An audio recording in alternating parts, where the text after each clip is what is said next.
on your local sports leader. Classic Hits 97.9 XFM. Let's go courtside for pregame information.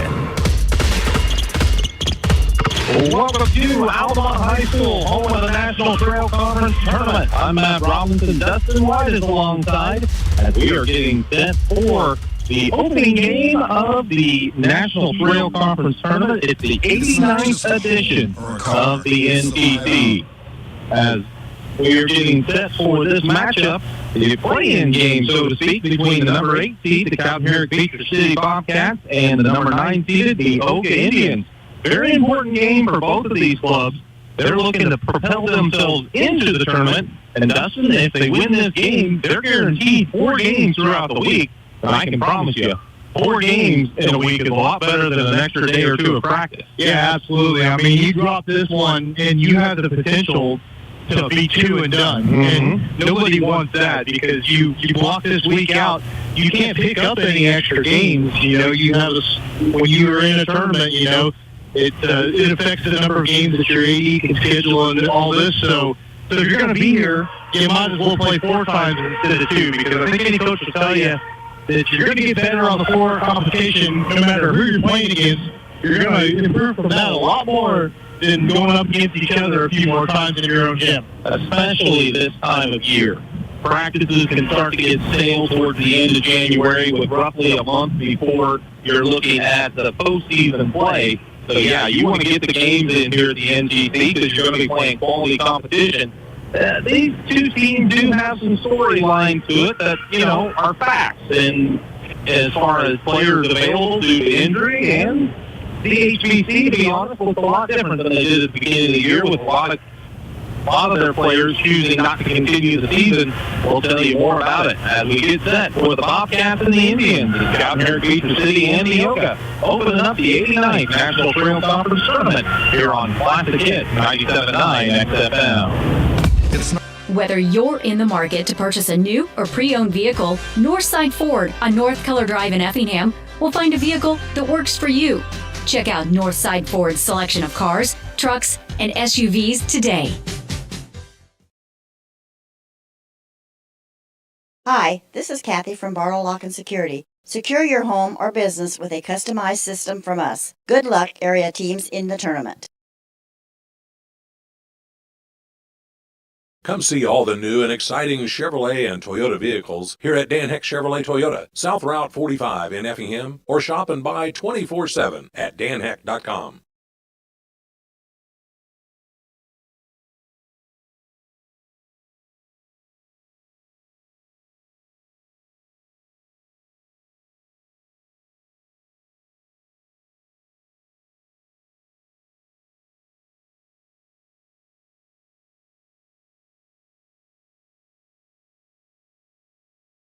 Thanks for watching the NTC Tournament, provided by Premier Broadcasting, 97.9 XFM and KJ Country 102.3.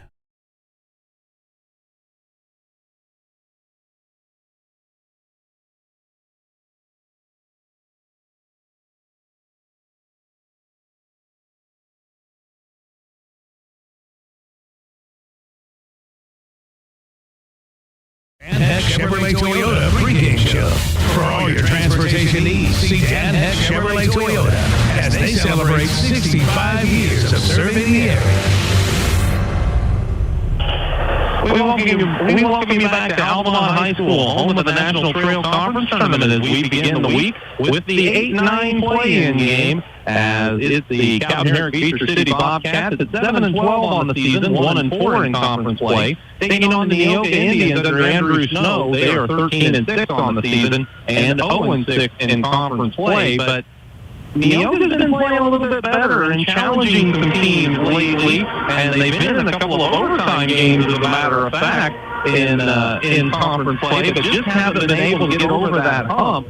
Cowden Beecher City on the other side under Coach Tanner Thompson, they've had 6 of their 7 seniors leave the program, and they had what was starting to look like a promising year for the Bobcats as far as continuing the momentum of building. But of course, when that happens and you're in season, a lot of adjustments made on the fly, and the Bobcats are trying to adjust to just that. Yeah, I mean, you got a lot of kids left over that are having to adjust to completely different roles for the most part than what they went into the season figuring they'd have to do. And that's a really disappointing thing to have developed. And I don't know anything about what led to all of that, but it's very disappointing, and I have to feel like probably something that people will find regrettable later on in life, you would hope. But, not to editorialize too much. It just is what it is. And you got the kids that are left in the program. They're sticking it out. They are there for each other still.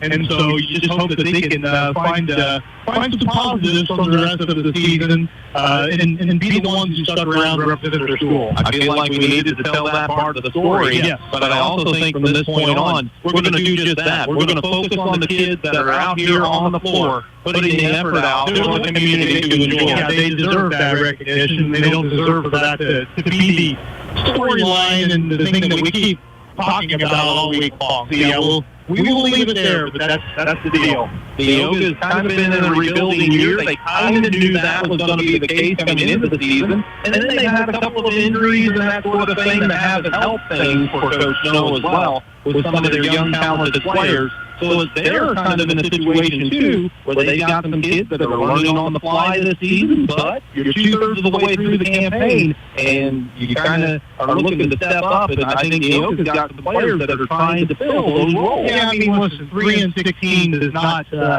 it doesn't represent the effort that the team puts out. It's just, for Neoga for a while now, it's just been a matter of finding consistent scoring, finding those kids that just figure out how to put the ball in the hole night in and night out. You'll see flashes of it from some guys. You'll see some kids have big double-digit scoring nights, but then, they might not do anything for a game or two or three.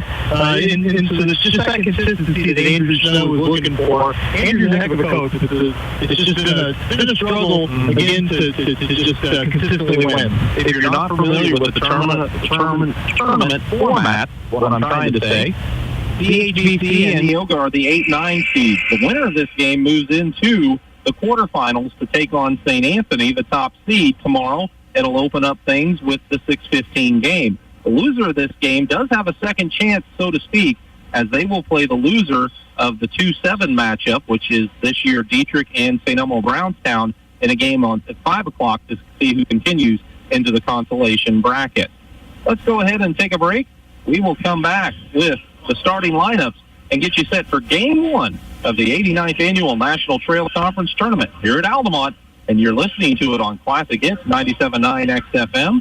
And you can also watch it on our YouTube channels at 97.9 XFM by searching YouTube as well. You can go to our website at 979xfm.com. There's a banner there. Just click on that, and that'll take you a link right to the live stream manned by Caleb and Elizabeth tonight. And we appreciate their effort all week long, as well as Wayne for helping with the technology and making sure that we are able to get things on the air. Let's take a break. We'll be back with the starting lineups here on Classic Hits 97.9 XFM. Come see all the new and exciting Chevrolet and Toyota vehicles here at Dan Heck Chevrolet Toyota, South Route 45 in Effingham, or shop and buy 24/7 at danheck.com.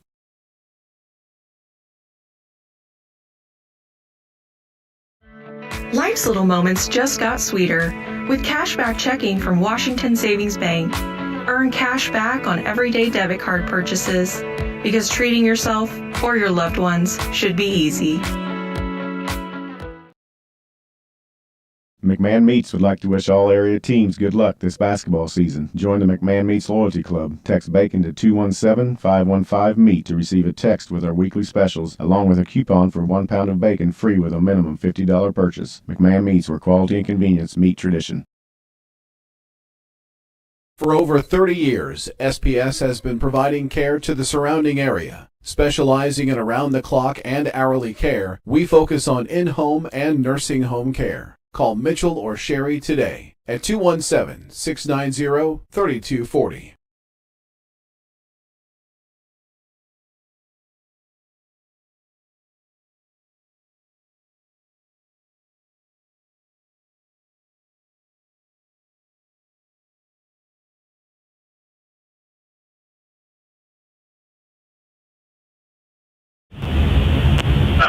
We welcome you back to Altamont as we get the 89th Annual National Trail Conference Tournament underway with the 8-9 matchup. Again, this is the only game tonight. Tomorrow night's action will feature the winner of this game and St. Anthony in the opening game. And then the nightcap is always that 4-5 matchup, which always provides a lot of entertainment. This year it's North Clay and Windsor Stew Straws. Tomorrow night, Wednesday, the 2-7 matchup between Dietrich and St. Elmo Brownstown to open things up. And then an interesting matchup in the 3-6 contest as well between Altamont, the 3 seed, and South Central, the 6 seed. Let's meet the starters. First for the visitors, the Neoga Indians under Coach Andrew Snow. They're 3-16 on the season, 0-6 in conference play. They will start at a guard, Caden Hackman, number 3, a 5'9 sophomore, joined out there by Landon Titus, a 6'3 senior. Titus averaging about 8.5 points a ball game, wearing number 13. Braden Ray, a 6'3 sophomore, number 21, averaging 6.5 points a game. Joined by Luke Keller, familiar face for Neoga, the 6'4 senior, is averaging 9 points a ball game at a forward spot, wearing number 33. Rounding out the lineup tonight is Grady Harmon, 5'11 freshman, number 5, averaging about 1.5 points, but those numbers are starting to come on the rise a little bit with a little more playing time for Grady. Yeah, I mean, this is maybe his first foray into the starting lineup, but definitely one of his first. But he's been giving them good minutes off of the bench, and, he's a capable defender. He can handle the basketball and just has a head for the game. So no surprise to see that he's played himself into a bigger role as the year has gone along. Down here at Beecher City Bobcats under Tanner Thompson, they're 7-12 on the season, 1-4 in conference play. They will start at a guard, August Cosart, the 5'10 junior, has been around for a while. He's one of those kids you're going to say next year, didn't he graduate already? Yeah, it does feel like we've been saying his name for quite a while. He's a junior, averaging 4.5 points a game. He'll be joined out there by sophomore Griffin Vaughn, 6-footer, wearing number 4 at 4 points a game. Remington Howell, another 6-foot sophomore, number 11, is at 4.5 points. He'll come off the bench tonight. A.J. Radloff will start for him. He's a 6'3 senior, wearing number 14 at 7 points a game. Clive Schlonser, the 5'10 junior, wearing number 15 at 3.3 points a game. And Porter Lilly, a 6'3 sophomore, averaging 1 point a game, wearing number 23 tonight for the Bobcats. Neoga wins the tip. We are underway. They're working the ball around the perimeter. Hackman has it out top. Bobcats have opened up in a man-to-man as they work it on the side to Harmon. He holds, now leaves it with Titus. Titus is picked up by Griffin Vaughn. Gets a little screen from him. Now takes it across the top of the key to Keller on the left wing. Keller puts it on the floor, moves towards the hoop, backing in. Senior versus senior there. Shot left a little short as Keller couldn't connect, and the rebound to the Bobcats. A.J. Radloff brings it across the timeline as they'll have their first opportunity. And it looks like Neoga's opened up in a man-to-man as well. Griffin Vaughn with it on the right side. Looks to the high post. That's Radloff. He works from the elbow of the free throw line to the left side of the basket. Shot no good. Offensive rebound, though, for the Bobcats. August Cosart grabbed the board, and he earns a trip to the free throw line on his putback attempt as he was hit by an Indian.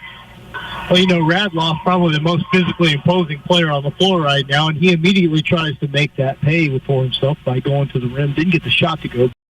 Rebound there for Cosart, who does not hit the first free throw. Harmon picked up the foul for Neoga.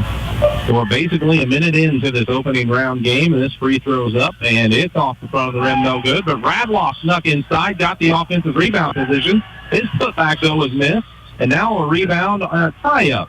Porter Lilly was tied up down there. I think it was Grady Harmon that forced the jump, and so possession arrow keeps it with the Bobcats. Still giving CHBC a third look at the basket now because of those offensive rebounds. Radloff took the inbound pass, backed out to the wing, tries to lob it into the lane. The pass was tipped, and who touched it? It was Bobcats last. Yeah, Grady Harmon was challenging that pass, and I wasn't sure if he was the last man to get a hand on it or if it was the inside player who touched it last. And they say it was the Bobcats, so their first turnover of the night. Real good crowd for a Monday night opening round game here at the tournament. GSBC's got an especially good contingent. Oh, Neoga brings the ball up court. Working to the left side was Grady Harmon. They call him for a double dribble. Looked to me from my angle like it was the old carry, I was handing the ball a little bit. So one turnover for each team now. CHBC with the ball back, still looking for first points here. 6.5 minutes to play in the first quarter. Neoga sets up in the man-to-man, taking it from across the top of the key. That was Cosart. He left it with Lilly. Lilly hands it back out top. As they work it around the perimeter, Schlosser had his hands on it and left it with Cosart on the wing. Now to Radloff with a foot in the center circle. Looks to set things up again. Neoga's been stingy in the man-to-man, but CHBC's been able to crash the boards. But still no score as the Bobcats work it over on the side. That's Porter Lilly. Tries to drive in on the right side, put up a shot. It was blocked, but a foul is whistled. And the Bobcats go back to the free throw line. Strong spin move to his left for Porter Lilly. Going one-on-one with Braden Ray, who picks up his first foul. So 2 team fouls for a couple more free throws for the Bobcats. And this time it's Porter Lilly, the 6'3 sophomore, whose free throw hits the front of the rim, bounces up, hits the rim again, and then falls off. No good. You know, these could be some opening game hitters here at the NTC tournament. These kids enjoy this tournament so much, and they want to do so well. That can affect you as Lilly can't connect on that free throw, and the rebound's grabbed by Landon Titus for Neoga. Titus is a kid who's played here a lot. See if he could take things over at some point. He gets it across the way to Ray. Ray looks on the side, and they go to Harmon, left wing.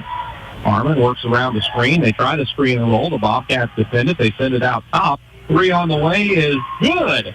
Luke Keller buries the long 3 from the right side of the top of the key, and we've got our first points of the night. And Keller's got the most height and length on this Neoga team, but yet he loves to pull the trigger from beyond the arc. There's a pass out top. Titus batted it down, got the steal, was trying to drive the other way, and a bump and a foul whistled against the Bobcats.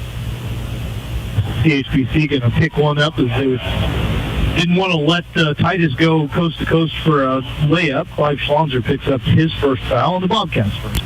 Inbounds and backcourt to Grady Harmon. The 5'11 freshman catches and brings it across the timeline, takes it to the right wing. Gets the screen out there from Kelly. Keller tries to roll it back to him. Pass was tipped by Radloff and taken away. Griffin Vaughn drives up the court. Got inside. Contested layup, no good. And the rebound grabbed out of there by Caden Hackman.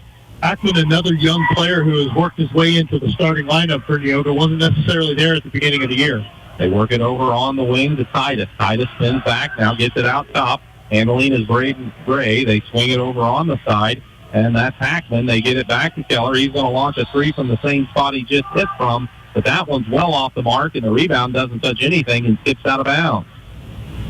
Well, it was a good spot for him once. Not such a good spot for him that time. Neoga has to be encouraged. They still haven't allowed any points on the board.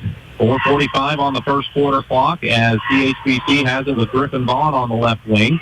He holds, now bounces at high post to Radloff at the elbow on the left side of the lane. Took it down to the block, but has to send it back out top. Schlosser drove to the basket, but reaching around and knocking it loose with Titus. Neoga eventually comes away with it. It's the third turnover for the Bobcats. Neoga hustled it up court, but CHBC got back in time, so Titus slows things down. Gets the screen out top, brings it to the top of the key, leaves it with Braden Ray. He hands it off to Harmon. Harmon to the top of the key, around to Keller. They swing it on the left side to Harmon. Harmon brings it back out top to Ray, now across the way, and handling is Titus. Titus moves to the top of the key, to the free throw line, stops, he's cut off, looks back to the right wing, finds Hackman. Hackman gets a little screen, flips it back out top. They go to Keller, now to Titus. Titus, pick and roll, nothing doing. Guarded well, so he goes to Ray right side. Everything around the perimeter, nothing going toward the rim right now. Kind of playing 5 out at the time, too, as Hackman sends it back across. They go to Ray. Now, here's a 3 from just beyond the arc. No good at the top of the key. As Titus couldn't connect it, it rimmed out on him. Rebound is tied up, and possession arrow is going to keep it with Neoga. So far, the last 3 trips down the floor, Neoga settling for some deep threes as Carter Young comes off the bench, replacing Caden Hackman. 5'10 senior will see his first action, averaging about 4 points a ball game. 3:30 on the clock. Inbounds lob to Titus, left wing or left side of the top of the key 3, no good. August Cosart goes up and grabs the rebound. He'll run it up court. Neoga's back in the man-to-man. Cosart gets a little screen, takes it down to the left corner, hands it to Schlosser. Schlosser flips it across, and Vaughn has it on the right wing to the top of the key. Gets it back over to Cosart, left side. Cosart out to the center circle, now tries to get to the top of the key, flips it over to Schlonser. Schlonser back to Vaughn. Vaughn across the top of the key to the right side, tried to lob it into Radloff. The pass was knocked out of bounds. Carter Young was hustling after it, couldn't get there in time to save it. Yeah, stepped on the baseline as he tried to save that one in. Both teams getting a little stagnant offensively. The HBC inbounds in the corner to Griffin Vaughn. It's well short. The rebound, Carter Young for Neoga. He brings it up the right side, got towards the basket, leaves it back with Braden Ray. His shot is blocked inside, and Radloff comes out of there with the rebound. He'll trot it to the top of the key, bounces it in the corner, handling over there. It's Porter Lilly. He gets it back out top, and the Bobcats working around the perimeter. 3-0, 2:30 to play in the first quarter, and Neoga leads. Bobcats with the ball. Radloff calls for Cosart to take over. He has it at the center circle, gets it to Radloff, give and go back to Cosart, drives down the left side of the lane. Shot blocked from behind by Titus. It's out of bounds to the Bobcats. A couple of times that Titus has, as a trailer, gotten a hand on a basketball on unsuspecting players. Now Gavin Ray going to get in for Neoga. He is Braden's brother.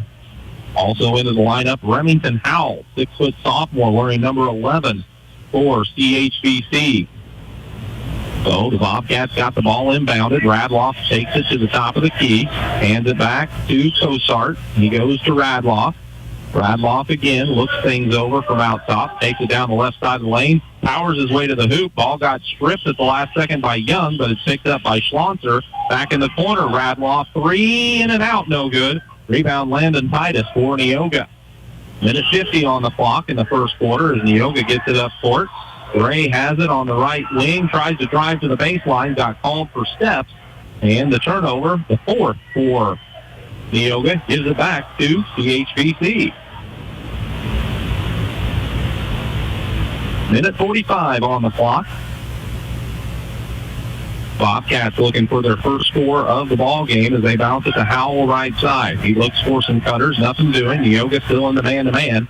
So they swing it around the perimeter. Schlonser, a nice fake, got to the baseline, flips up a little shot, rims off, no good. Rebound tapped out to Carter Young. He's pushing the pace, went right down the middle of the lane, got stripped of the ball, and the Bobcats touched it last. It'll be Neoga basketball under their basket. Minute 23 on the clock as they lob it out top to Landon Titus. He backs it out to the center circle, now takes it right wing to Keller. Keller back out to Young. Young drives down the lane, cut off, looks out for Ray, and gets it to Keller. Keller will drive the lane, goes to the left side, layup no good as he reversed it up there. But Young grabs another rebound, leaves it with Keller, a 10-footer on the baseline. That's short. Rebound Radloff. Outlet, they get it to Howell. Howell pushes it up to the left side, forces his way in, gets the shot off the glass. It goes. Well, it took more than 7 minutes to CHBC on the board, and hey, they're only down a point. 3-2 the score, 45 seconds to play in the first quarter. Handling it on the side for Neoga is Harmon. They get it across to Titus. Titus launches the left wing three and buries it. So it's 6-2 now with 32 seconds to play in the first quarter. Bobcats with the ball, trailing by 4. They bounce it at the high post to Radloff. From the free throw line, he works right and left. Got it down into the corner to Cosart. He swings it back out top, and they work it around the perimeter to Howell. Howell gets it to Radloff, top of the key. They go back across with 12 seconds on the clock to Cosart. He's going to start the offense. Work down the left side. Ball got stripped. Titus comes out of there with it. 4 seconds on the clock. They're hassling him in backcourt. It's across to the top of the key. Launches a runner. It's no good at the buzzer as the first quarter comes to a close. After one, it's the Neoga Indians 6 and the Cowden Herrick Beecher City Bobcats 2. NTC tournament action on Classic Hits 97.9 XFM. Whether you're in the market to purchase a new or pre-owned vehicle, Northside Ford on North Keller Drive in Effingham will find a vehicle that works for you. Check out Northside Ford's selection of cars, trucks, and SUVs today. Thanks for watching the NTC Tournament, provided by Premier Broadcasting, 97.9 XFM and KJ Country 102.3. Diedrich Bank is proud to sponsor the NTC Tournament. Diedrich Bank, Equal Housing Lender, member FDIC. Tom Henderson State Farm Insurance helps people manage the risk of everyday life, recover from the unexpected, and help you realize your dreams. Contact Tom Henderson today.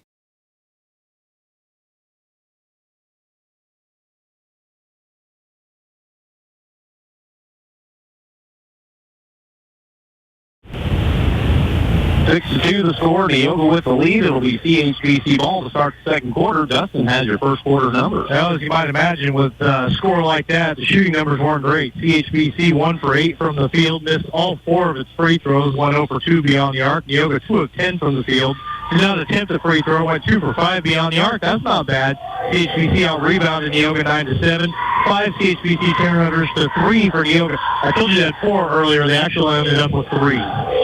It's Cosart handling out top now for the Bobcats. He leaves it with Howell. Howell swings it across to Lilly. Lilly back out top.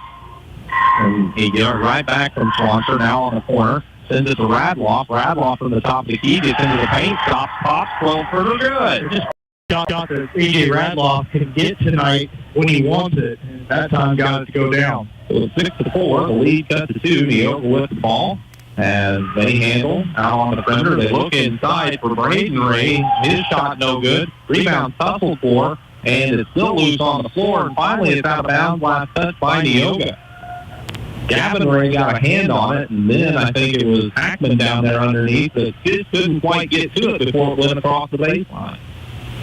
Everyone's getting after it. Yeah. And I think that led to some of the missed shots, some of the turnovers in the first quarter. Was just that both teams are, they've really got their foot on the gas. So handling it out top, it is Cosart. He leaves it on the side to Lilly. They swing it around the perimeter to Swanser. Nice fake, drives to the basket, right-hand layup, good. Clyde Swanser's first 2 points of the ball game, ties it at 6. With 6:45 to play in the second quarter. Yeah, just got right past Carter Young. Young tried to knock it away from behind, but unsuccessful.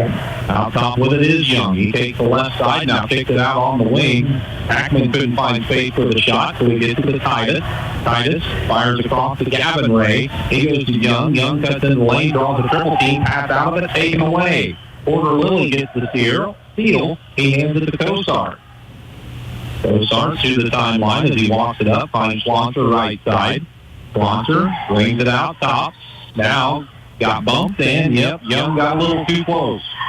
Carter's first, Neoga's first foul of the quarter. A couple of Neoga subs getting ready to check in as well.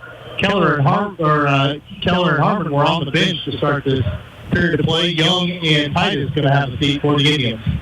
Ben Haskins checks in for the first time for CHBC, having listed as a 6-foot senior. Inbounds to Radloff in backcourt. He brings it to the center circle. Looks over to Neoga man-to-man. Both of these teams have been playing man this whole game thus far.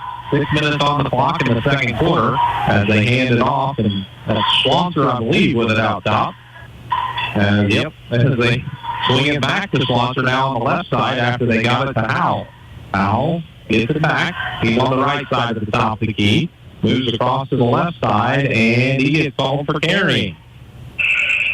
First turnover of the quarter for the Bobcats. Each team with 1 here in the second quarter.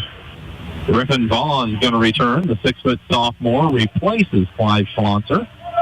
As Neoga will bring the ball up court, trying to get the lead back. They've led by as many as 4. It's a 6-6 ball game. As Grady Harmon takes it to the left side, or right side, now brings it left to Braden Ray. He handed it off to Hackman, rather. Hackman had it poked free, but Neoga recovers out top. Keller has it, got into the lane, then left it with a cutter. Behind him, that was Braden Ray. He works to the right side, fadeaway jumper, no good. Rebound Bobcats. They push it up court. Radloff got it underneath to Haskins. He gets it back to Radloff. Now they swing it around the perimeter, driving from the top of the key. That's Griffin Vaughn. Got underneath for a wild layup. It was no good, but he got his own rebound. They work it back to Radloff. Free throw line jumper good. A.J. Radloff connects for his 4th point of the ball game. And the Bobcats have their first lead of the night, 8-6. I mean, they get out in front of it. Their defense is doing the job so far. They haven't given Neoga any really very good looks other than some deep threes. Now Neoga tries to penetrate. Gavin Ray can't get it done. He sends it back to Keller. Keller moves to the free throw line with his back to the basket, gets it back to Ray. Back to Keller out top. Now they work it to Braden Ray. Braden Looks across to Hackman. Hackman to Gavin Ray. He tries to take the right baseline. Cut off there. Nice defense by Askins as they work it back to Keller. Keller swings into the lane from the left side. Lost the handle, and it's taken away by the Bobcats. Second Neoga turnover in the second quarter. Bobcats looking to add to their 8-6 lead. Radloff is calling for somebody else to come get the ball or at least move. He bounces it. Dangerous pass, but it did make it to Ben Askins. He leaves it with Radloff on the wing for a three. It's no good.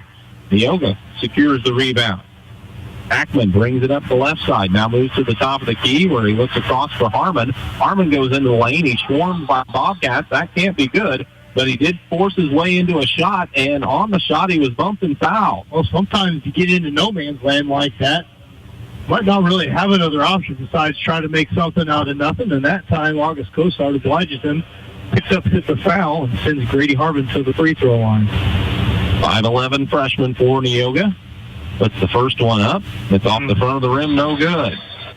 And it looks like we've got a timeout taken. It'll be a 30-second timeout, but taken by the Bobcats as they lead 8-6 with 3:51 to play in the second quarter of the opening game of the NTC tournament. We'll take a break and be back on Classic Hits 97.9 XFM. Compass Advisory Group is here to guide you in the right direction for all your investment and insurance needs. Contact Kurt Strohmeyer or Corey McDaniel at 217-347-9697.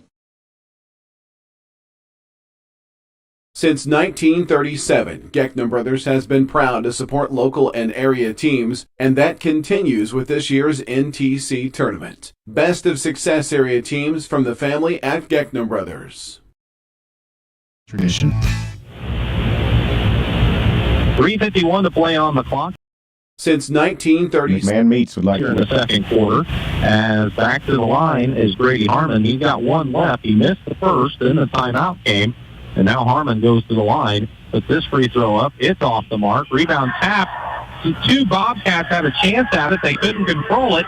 There to clean up the mess was Braden Ray. He took the board and stuck it up and in. Well, you don't like to see 0 for 2 trips to the free throw line, but it still worked out for Neoga. And right now, either one of these teams is looking for that spark to get some momentum going their way a little bit. Vaughn with it on the left side to the Bobcats. Still on the dribble. Hasn't really gone anywhere. Now he bounces it across. And handling out there is Schlonser. He looks to the left side. That's Howell. Howell goes into the post for Radloff. Radloff turns into the paint, puts up a little fadeaway from 8. It's no good. Rebound Braden Ray for Neoga. Pretty good defense from Keller to force him to fall away on that shot, not let him get going toward the rim. Neoga looking to set things up with Hackman left side. They go top of the key. Tied at 3. Rattled out. No good. It was perfectly on line. Just rattled off. And Radloff grabbed the rebound for the Bobcats. AJ's got a half dozen boards already in this game. He'll hand it off to Vaughn as he got to the center circle. They look to Askins on the left wing. He fakes the pass, now delivers one out top, and handling is Howell. He sends it across to Vaughn. Vaughn from the right wing.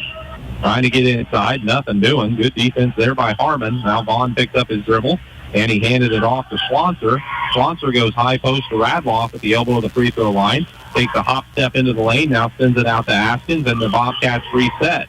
They work it baseline to Howell. Howell drives the left baseline, got in. Shot got blocked. He got his own board. He's surrounded by Indians, but clears it out to Askins. He fires up a 15-footer from the wing, no good. Rebound taken by Ray, but then he was immediately tied up by Howell, and possession arrow keeps it with Neoga. I think it might have been Titus that reached in and blocked that shot from behind again. He's done that a couple of times in this game. 2:10 on the clock. Yeah, it was a nice baseline drive. Looked like it had potential, but Neoga recovered well. As they set up the offense, Harmon gets it out top to Ray. That's Braden. He hands it off, and Hackman takes it. Popping wide open underneath. There's a layup as Braden Ray got behind the defense. They found him for the bucket. That's really just one of the few times that you've been able to find a cutter open under the rim against the CHBC man defense. Neoga takes the lead back, 10-8 with 1:40 on the clock. There's Schlonser. Quick move from the wing to the basket. He lays it up and in. Boy, he covered a lot of ground quickly. Well, it goes to the rim fearlessly. Didn't exactly stick the landing, but the concentration to get her to go. 10-10 the score with 1:20 to play in the first half. Around the perimeter, it's Neoga. They've got it with Titus now, right side. Brought it to the top of the key. Again, a cutter inside. Again, it's Braden Ray. Keller found him, and Ray sticks it up and in. Well, same play, other side of the basket this time, but it was the same connection, and maybe Neoga has unlocked a gap in the Bobcat defense here. Minutes to play. It's 12-10. Neoga with the lead. High post. They get it to Radloff. He stripped. Titus came over to help. Knocks it loose. He brings it up court. He got bumped on the way to the basket. No shot here, but a Bobcat foul means it'll be Neoga ball underneath. That's a fine foul for Griffin Vaughn. It's only his first. It's only CHBC's second team foul. Yeah, don't let a guy just get to the rim. Hassle him a little bit. Make Neoga set things back up after your defense sets up. Couple of changes. We'll try to catch him here as Neoga inbounds the ball. It's Titus flipping it out top, and handling is Harmon. They get it back on the side. I believe it's Titus. He moves to the top of the key around to Keller. Now they swing it over to Hackman. Hackman gets it back out top to Ray. Braden Ray leaves it with Titus right side. 35 seconds on the clock. Drives to the baseline. Hits the roller. That's Ray to the basket. Braden Ray lays it up and in again. He has 8, and it's 14-10, matching the largest lead for Neoga here with 30 seconds to play in the half. 8 points, 6 of them will come on the last 3 trips down the floor for the Indians. Bobcats have it with Vaughn out top. He penetrates into the lane. Now kicks it back out top to Cosart. He hands it off to Lilly. Lilly back to Vaughn, left wing. Vaughn on the dribble, gets it back out top, and that's Swanser with it. He backs it out to the center circle, 6 seconds. He starts the offense. Works to Cosart. Cosart to the left corner. Got it taken away, and it ended up in a jump as Grady Harmon reached down there and got the steal. You see the ball come. Yeah, you see the ball come low, and you get hands on it. Now, HBC is going to have to inbound on the baseline with 1.7 seconds left. Couple of defensive switches here for Neoga as Gavin Ray is into the ball game and Carter Young. Yep. Bobcats inbounded out top to Radloff. Tough catch, turnaround 3 at the buzzer is no good, and the first half comes to a close. It's Neoga 14, CHBC 10 in the opening round game of the National Trail Conference Tournament. We'll take a break, come back with the halftime show brought to you by Compass Advisory Group here on Classic Hits 97.9 XFM. Hi, this is Kathy from Bartle Lock and Security. Secure your home or business with a customized system from us. Good luck, area teams in the tournament. Thanks for watching the NTC Tournament, provided by Premier Broadcasting, 97.9 XFM and KJ Country 102.3. It's NTC Tourney Week, and Tingley Insurance in downtown Effingham wishes players fast breaks, jump shots, and lots of rebounds. Tingley Insurance, a proud supporter of high school basketball. Life's little moments just got sweeter with cashback checking from Washington Savings Bank. Earn cash back on everyday debit card purchases because treating yourself or your loved ones should be easy. Come see all the new and exciting Chevrolet and Toyota vehicles here at Dan Heck Chevrolet Toyota, South Route 45 in Effingham, or shop and buy 24/7 at danheck.com. Thanks for watching the NTC Tournament, provided by Premier Broadcasting, 97.9 XFM and KJ Country 102.3.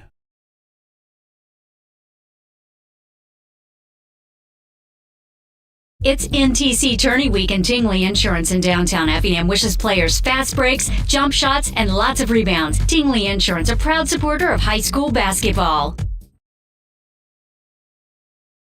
Thanks for watching the NTC Tournament, provided by Premier Broadcasting, 97.9 XFM and KJ Country 102.3. Whether you're in the market to purchase a new or pre-owned vehicle, Northside Ford on North Color Drive in Effingham will find a vehicle that works for you. Check out Northside Ford's selection of cars, trucks, and SUVs today. This is the Compass Advisory Group halftime show. For all of your insurance needs, contact Corey McDaniel at 347-9697. The Altamont Pep Band, part of the tradition here at the National Trail Conference Tournament, as Altamont hosted this tournament for quite a while, since the 50s, I do believe. and they are putting on a wonderful tournament. Once again, you can already feel it, even though it's opening night. It's the 89th annual edition of the NTC tournament. And at the half, it's Neoga 14, Cowden Herrick Beecher City 10. Winner of this game moves on to take on St. Anthony at 6:15 tomorrow night. And then we've got North Clay versus Windsor Stu Strong tomorrow night in the nightcap.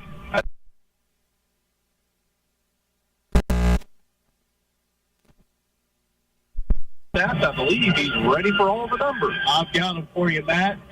Cowden Herrick Beecher City, 27.7% shooting in the first half, 5 of 18 from the field. Missed all 4 of the free throws they took, and also missed all 4 of the three-pointers that Bobcats attempted. And Neoga brought that shooting percentage up a little bit with a good close to the second quarter. 6 of 17 from the field overall for the Indians. They're 35.2%, but again, made the last.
He also has 3 rebounds. He leads all Neoga players with that. Carter Young also has 3 rebounds. He hasn't attempted a shot yet. He got 3 points from Luke Keller. He got the scoring started for Neoga with a deep 3. He's 1 for 5 from the field, including 1 for 2 beyond the arc with a couple of assists. While Landon Titus also hit a 3-pointer. 1 for 5 from the field, 1 for 4 beyond the arc, 2 rebounds and an assist for Landon. Also blocked a couple of shots. Grady Harmon hasn't shot a field goal yet. Had number 2 trip to the free throw line, but did dish out a couple of assists. Caden Hackman into the starting lineup for Neoga did not take a shot in the first half. Neither did Gavin Ray off of the bench. So Neoga also going 70. Quarters of 6 and 8 for the Indians, 14 points, while CHBC had quarters of 2 and 8 for their 10 points. At halftime, it's a low-scoring play-in game. Neoga leads CHBC 14-10.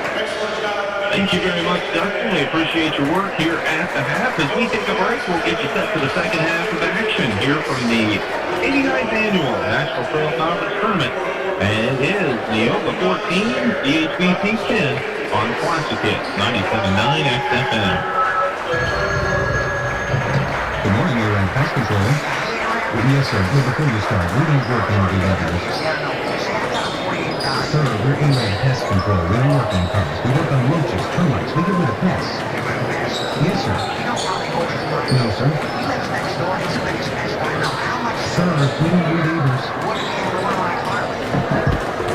A-Rad Pest Control. See a bug? Call A-Rad. Are you looking for a job that values your time and well-being? Stevens Industries understands the importance of work-life balance and believes in rewarding our hardworking employees with competitive wages. And with our employee stock ownership plan, you can build a comfortable retirement. Join the Stevens Industries family and discover a workplace where you're not just another employee, but a valued member of the team. Apply now at stevensind.com, where your well-being and success matters.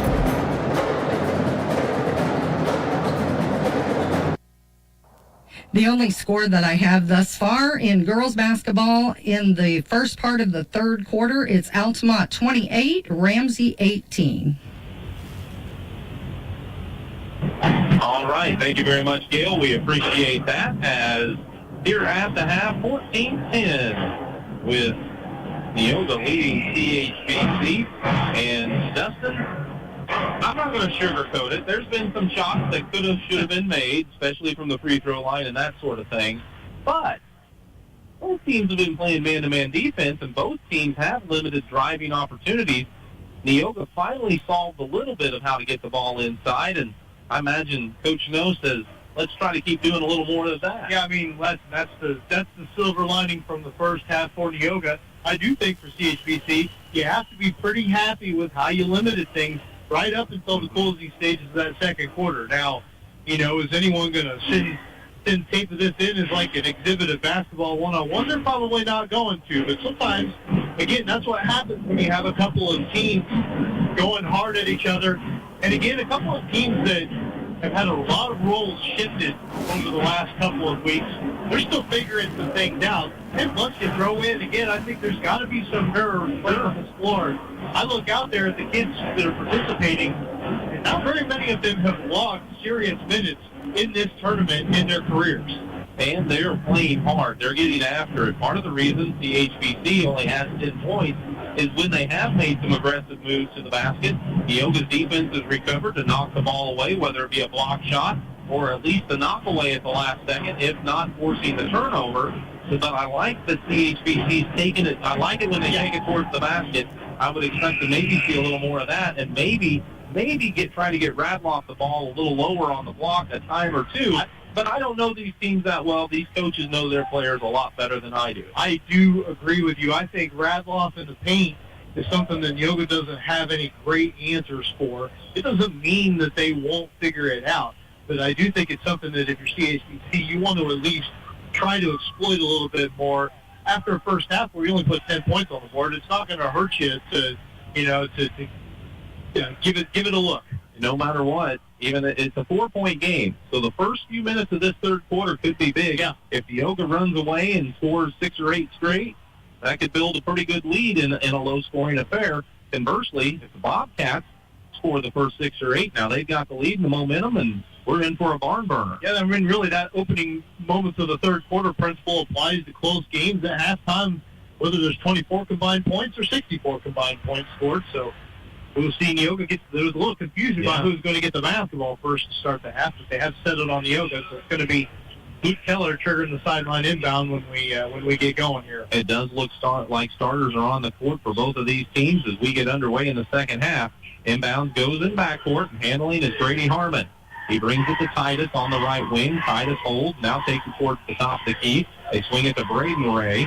Braden bounces it out top. Now they lob it back inside to him. Post move in the block. Shot no good. Right there with him that time was Porter Lilly, and he grabs the rebound. Well, Neoga goes right to what was working at the end of the first half, and CHBC shows that maybe they've got a little bit of a defensive answer for it. Schlonser with it out top, finds Lilly at the elbow of the free throw line. He turns around, says, I'm open enough, pulls the trigger on the 15-footer. It's just off the side of the rim, no good.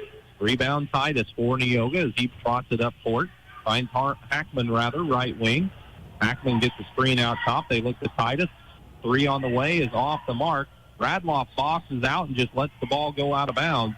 It'll belong to the Bobcats. That's a good job by Radloff, not trying to do too much, just recognizing that he had the position. Might as well let it go and not risk stepping on the out-of-bounds line, losing your balance or something like that. Bringing it up court is Clive Schlonser for the Bobcats. They got it over on the side to Bond. Bond drives to the left side, lays it up too strong. Rebound taken down by the Indians once again as Neoga's Titus brings it up court. Looks to Harmon. Harmon and Hackman going to be an issue for me maybe in this tournament, but I'll try as they work at the Titus. Titus brings it back out to the top of the key. Now he gets it to Braden Ray. Ray leaves it with Hackman. Hackman out top to Keller. Keller moves down the lane. Stops, pops, 10-footer, good. That's a nice little move there from Luke Keller. He has his 5th point of the ball game. Lead pushed to 6. That's the biggest lead for either team tonight. I mean, Luke's their leading scorer, and sometimes when you got to have the right mentality for that, right? And maybe have the willingness to try and take a game over. Bond drives the lane, kicks it down low to Lilly. Lilly was covered up quickly. Got it out to Radloff. He looks underneath. There's Bond open under the basket. He catches and scores. Yeah, somebody lost track of Griffin Bond. He had an easy layup. Neoga brings it all the way down court. Harmon takes it down to the baseline, but cut off by Vaughn. Has to send it out top to Titus. Titus works from the right wing now, drives baseline, ball knocked loose, and a steal by Kosar. Yeah, good job by Kosar. First Neoga turnover. He crosses over, goes left, draws a crowd as he's covered up by Keller, who's got quite a height advantage, especially inside. But he safely gets it to Vaughn. He kicks it out to Lilly. Lilly, a jumper from the right side. Good. So, Porter Lilly's first 2 points of the ball game makes it a 2-point game with 5:30 to play in the third. Maybe the lid's coming off for these two teams a little. Both teams looking a little more comfortable offensively. Ackman with it out top, finds Harmon right side. They get it top of the key now to Titus. Back on the side to Harmon. He steps around the screen at the top of the key, loads up a three. It is good. Grady Harmon's first 3 points of the night pushes the lead to 5 for Neoga, 19-14. You just love to see a freshman have the confidence to come off the screen and take that step-back three like that. 3 minutes into the second half. Vaughn looks on the side to Lilly. He quickly sends it right back out top to August Kosar. He goes off of the Radloff screen to the left side, rises on a 15-footer. It's good. August Kosar has 2, and it's a 3-point game. 4:44 to play in the third. Yeah, Bobcats 3 of 5 from the field in this third quarter. Gray sent Harmon a little screen. He brought it to the free throw line. Didn't like the look from the roll, so he goes to Titus. They swing it back out top. They go to Harmon again on the wing. He gets it to Keller. Now they swing it back. Grady Harmon's on the left side for a 3. It's no good. Rebound Titus. Gets it out to Hackman. No problem with that shot, though. Hackman gets a screen from Keller. He'll rise on a 3. It's around and out. Keller tips the rebound, and he's trying to save it. He wanted to throw it off a Bobcat as he was falling out of bounds, but making the catch was Radloff. He pushed it up to Lilly. Lilly on the wing to Kosar. Fakes the 3, steps in for a 2 on the baseline, and August Kosar hits another. He has 4, and halfway through this third quarter, Neoga sees the lead trimmed to 1. It's 19-18, and Neoga takes a 30-second timeout. We will as well. NTC tournament action on Classic Hits. 97.9 XFM. Tom Henderson State Farm Insurance helps people manage the risk of everyday life, recover from the unexpected, and help you realize your dreams. Contact Tom Henderson today. Hi, this is Kathy from Bartle Lock and Security. Secure your home or business with a customized system from us. Good luck, area teams in the tournament.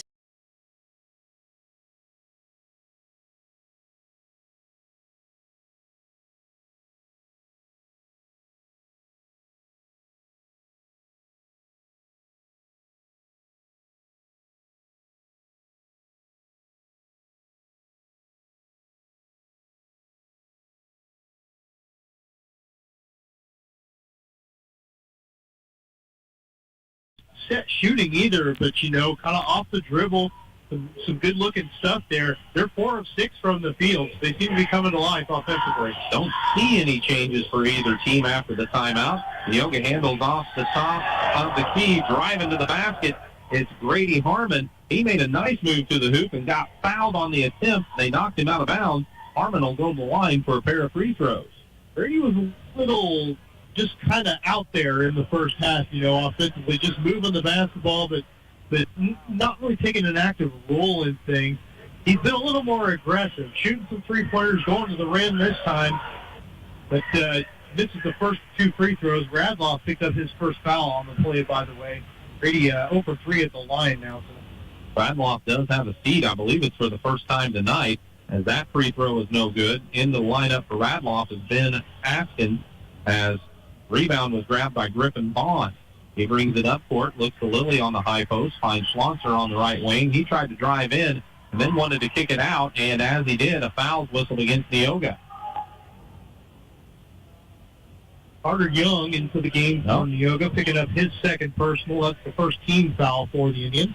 See, there was a change. I did miss it. Okay. Bobcats looking to trigger the inbound. Well, not if you're Carter. Inbounds goes to Askin. He looks back out top as Remington Howell was the trigger man for the Bobcats. Got it to Schlosser. Schlosser drives in the lane, looks to Howell in the corner. Might have got away with a step, but he gets it to Vaughn. Vaughn on the wing, fakes the shot, drives to the baseline.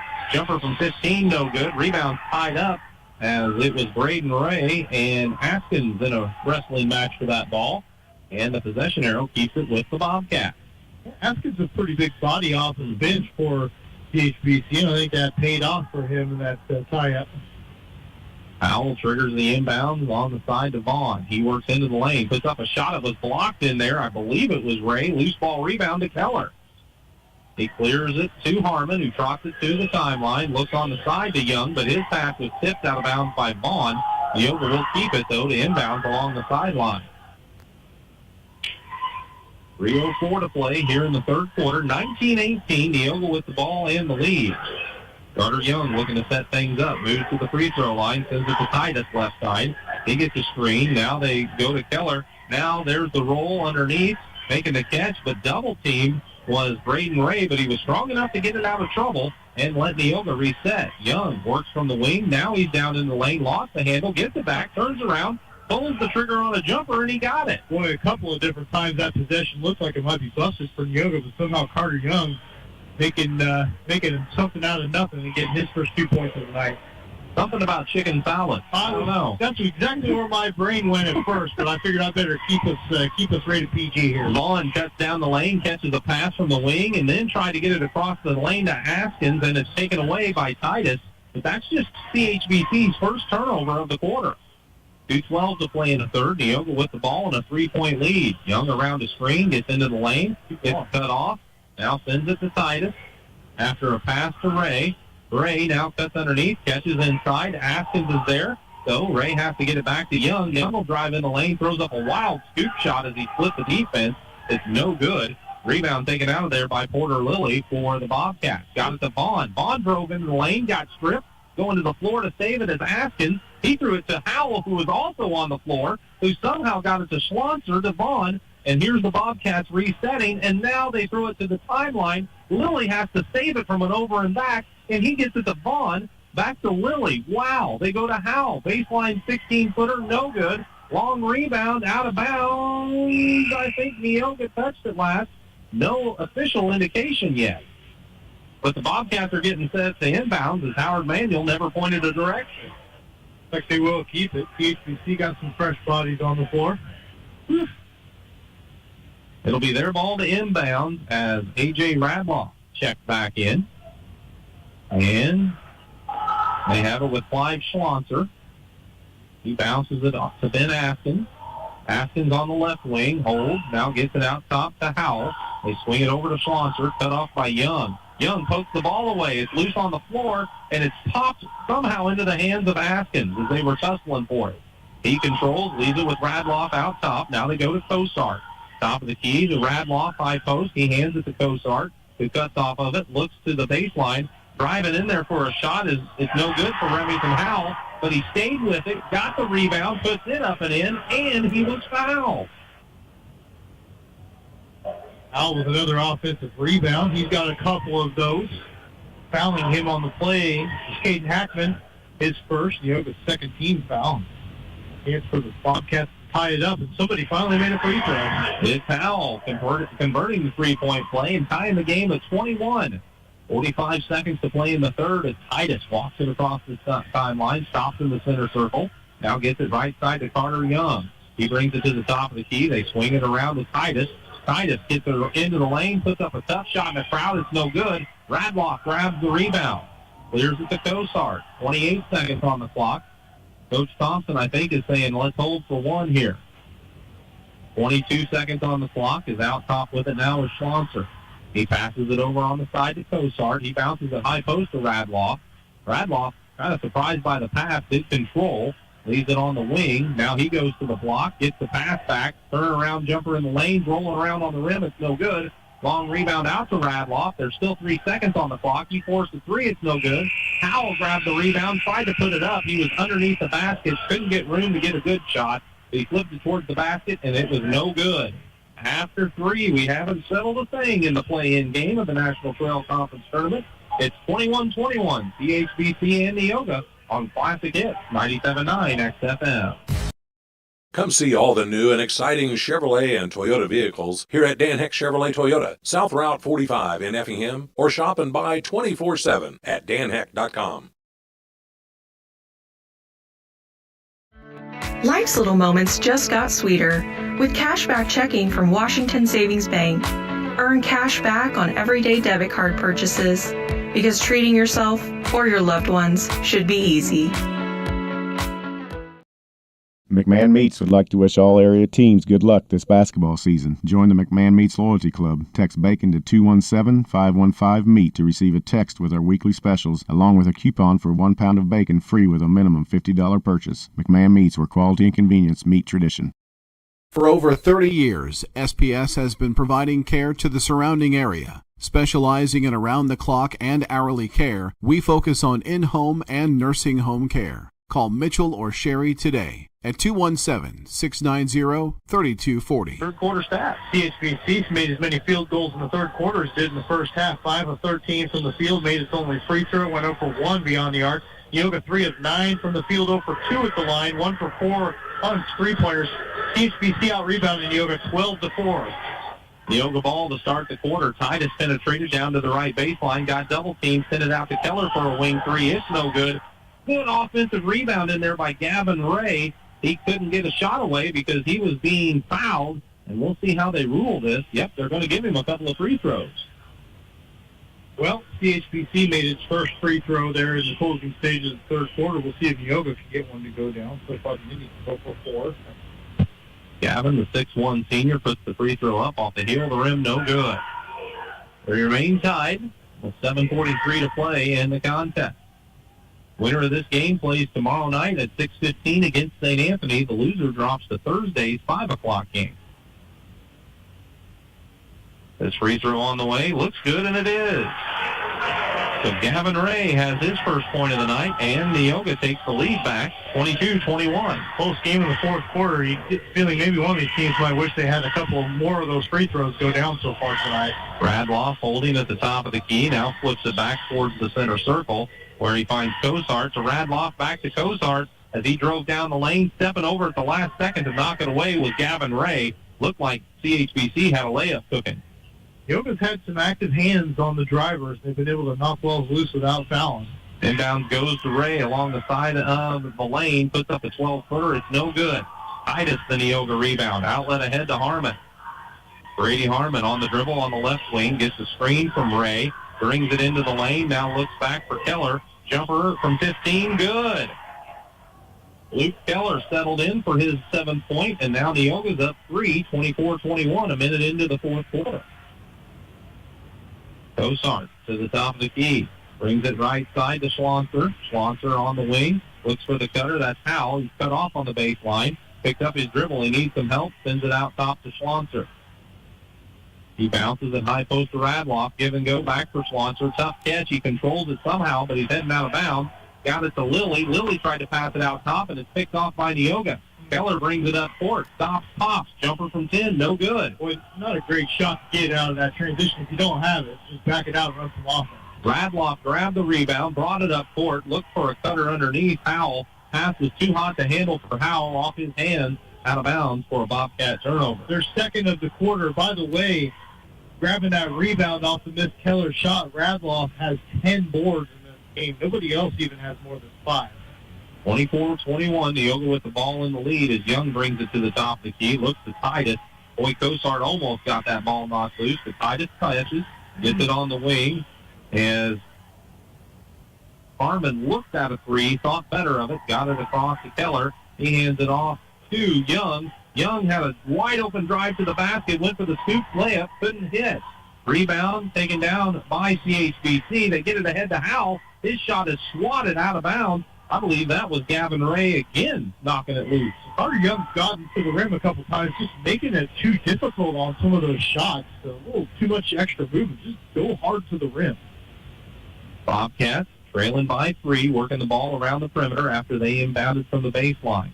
On the left side, it's Cozart. He takes it to the baseline, tops and pops, 15-footer, good. August Cozart with 6, makes it a 1-point affair. He hasn't missed a shot in the second half. Been a little quiet putting it up lately, but got that one to go from the baseline. Titus from the right side, looks back out for Gavin Ray. He takes the 3, drives the right side, gets underneath and lays it up and in. And Gavin Ray's an athletic kid. He can get to the rim and finish up there. That was a good take there. 5 minutes to play. As handling it out on the wing is Howell. He leaves it with He leaves it out with Cosart. Cosart swings it to Slonser. Slonser across the top of the key to the right side. Matched up with Young. Still on the dribble. Steps around to Radloff. 4-3. Shot's no good. Radloff saves the inbounds along the sideline, but Carter Young jumps up and grabs the ball.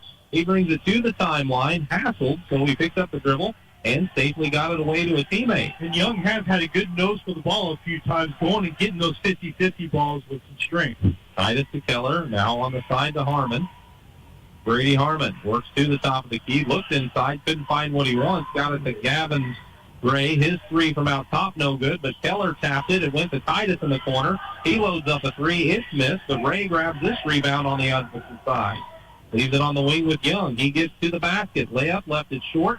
There's Gavin Ray for a putback. It's missed. Rebound taken down this time by Cosart. Halfway through the fourth quarter, it's a three-point game as the Bobcats bring it to the free throw line with Cosart. He hands it back to Radloff. They get it on the left side. Slonser. He brings it back out top to August Cosart.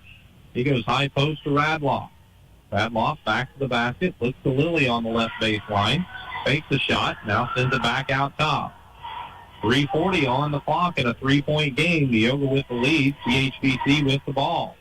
Cosart fakes a handoff. Tried to drive the right side. Got the ball knocked loose, and it's picked up by Neoga as they get the steal, and Harmon tried to dribble through a crowd. He's fouled. So third turnover for the Hornets. I said that twice, the Bobcats.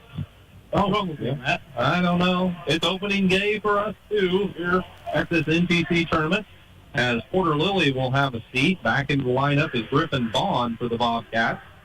Did Neoga make a change? The Rays are both out there out top. I don't believe Braden was in for a little while. They get it to Titus. Titus drives from the top of the key, got inside. Radloff knocked his shot away as it's out of bounds off of AJ. Yeah, it would have been Grady Harmon that checked out of the game for the other Ray to come in. So it'll be Titus triggering the inbounds with 3:17 on the clock. 3-point lead for Neoga. They lob it in the middle to Gavin Ray. Back out to Titus. Wing three. Got it. Big bucket there for Landon Titus and Neoga. That extends the lead to 6, matching their largest of the game with 3 minutes to play. Bobcats working a weave around the perimeter. Cosart has it now right side at the top of the key. Moves out top. Now leaves it with Howell. Howell tries to drive baseline. Cut off by a pair of Indians. Has to send it back out to Schlonser. He skips it to the left side. Got it to Vaughn. Got a man in the air, but passed it out to Radloff. Radloff flips it to Cosart. Cosart from the left wing brings it across the top of the key to the right side and hands it off to Howell. He flips it back out top to Schlonser. And Coach Thompson wants the timeout. With 2:39 to play, it's Neoga 29, CHBC 23. We'll be back in 60 seconds on Classic Hits 97.9 XFM. Whether you're in the market to purchase a new or pre-owned vehicle, Northside Ford on North Color Drive in Effingham will find a vehicle that works for you. Check out Northside Ford's selection of cars, trucks, and SUVs today. Thanks for watching the NTC Tournament, provided by Premier Broadcasting, 97.9 XFM and KJ Country 102.3. Diedrich Bank is proud to sponsor the NTC Tournament. Diedrich Bank, Equal Housing Lender, member FDIC. Tom Henderson State Farm Insurance helps people manage the risk of everyday life, recover from the unexpected, and help you realize your dreams. Contact Tom Henderson today. My kids vote to eat inside with a salad bar, but I prefer the convenience of the pickup window and eating at home. Either way, we have you covered at Neoga's.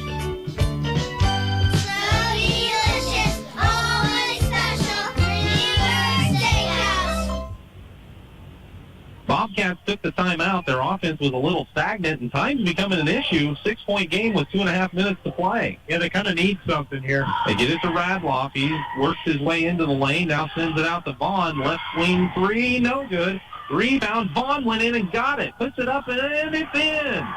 Great play there by Griffin Vaughn to follow his shot and get the finish inside. It's a 4-point game, 29-25. Yeah, crucial bucket for the Bobcats. They got one to go. Carter Young with it on the wing, brings it to the top of the key. He works it to Braden Ray, now to Titus on the wing. Titus bounces it out top to Gavin Ray. He takes one dribble, and needs a little help now. Get rid of it.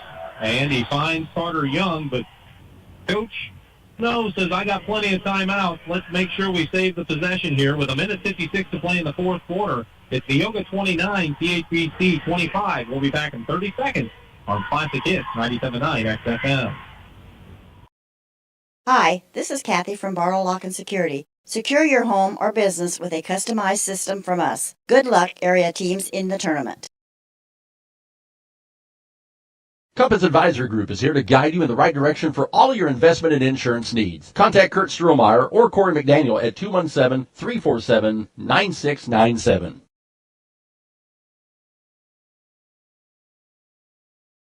Technicians. 4-point game like we have. Neoga leading. They took the timeout. Every possession valuable, especially under 2 minutes. Yeah, you got timeouts to burn. You can't afford to have a turnover because your guy picked up the dribble on a tough spot out there. So Andrew Snow uses one. Neoga's back to his drawing board. Brady Harmon back onto the floor for Neoga. He finds Gavin Ray in backcourt. He hands it back to Harmon. Harmon just holds out on the perimeter, forcing, and it's going to be Schlosser to come out and pick him up. There's a little screen from Gavin Ray. They bounce it to Braden Ray. Braden back out top, and Harmon came to get it. Harmon works to the left wing. Now dribbles it to the top of the key, hands it off to Titus. He spots the lane to the basket, works in, shot no good. Gavin Ray flips up the rebound. It's missed as he caught it and shot it all in one motion, and Kosart cleared the board. Minute 22 on the clock. Schlosser to the top of the key, finds Vaughn right wing. Gets it back out top to Schlosser. Titus had a pretty good lane to the basket, but lost his dribble momentarily as he was going to the rim. Pass bounced off of Radloff, but Schlosser was able to recover on the wing. Now it's Kosart dribbling to the free throw line, forced to back out. Neoga's man-to-man, not giving the Bobcats opportunity. For a minute left in the game, they trail by 4. Radloff comes to get it on the right wing. He forces his way in the lane, puts up a tough turnaround shot. It's no good, but Schlosser grabbed the rebound. His putback attempt was missed because he was fouled. And going to the free throw line will be Clive Schlosser, trying to score with a clock stop. That's frustrating for Neoga because you force Radloff into a really low percentage shot there, but as has happened a bunch of times in this game, Neoga allows the offensive rebound, but free throw shooting continues to be a bugaboo for both of these teams. Boy, that one rolled out, no good for Schlosser. He'll try to make it a one-possession game, though, if he can hit this charity shot. It's on the way. It bounces around and it drops through. The Clive has 5, and it's a 3-point ball game. Neoga, trouble with the inbound. Couldn't really tell from our angle exactly what happened, but they tried to get it to Titus, did Braden Ray, and somehow it hit off of Titus and went out of bounds. So with 51.2 seconds left, it'll be Bobcat ball. The inbounds under their basket, trailing by 3. We'll be back in 60 seconds after the timeout taken here on Classic Hits 97.9 XFM. Since 1937, Geckner Brothers has been proud to support local and area teams, and that continues with this year's NTC tournament. Best of Success area teams from the family at Geckner Brothers. Thanks for watching the NTC tournament, provided by Premier Broadcasting, 97.9 XFM and KJ Country 102.3. It's NTC Tourney Week, and Tingley Insurance in downtown Effingham wishes players fast breaks, jump shots, and lots of rebounds. Tingley Insurance, a proud supporter of high school basketball.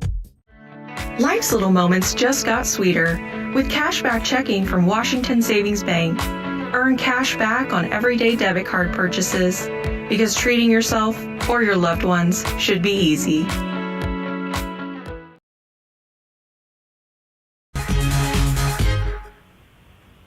.2 seconds left after the timeout taken by the Bobcats. Neoga turned it over, giving CHBC the chance maybe to tie with a 3. Inbound goes out top to Vaughn, now to Kosart, back to Vaughn. He's between the rings. Picked up his dribble, looks on the side to Howell. Howell's going to take it to the basket on the left side. Double team comes. The ball's knocked loose, and it's on the floor. We've got a jump ball. Possession arrow keeps it with CHBC. Good job by Carter Young. Again, active hands. We've seen Neoga swat a lot of balls loose close to the basket. That time he snuck in the back there and got a hand on it.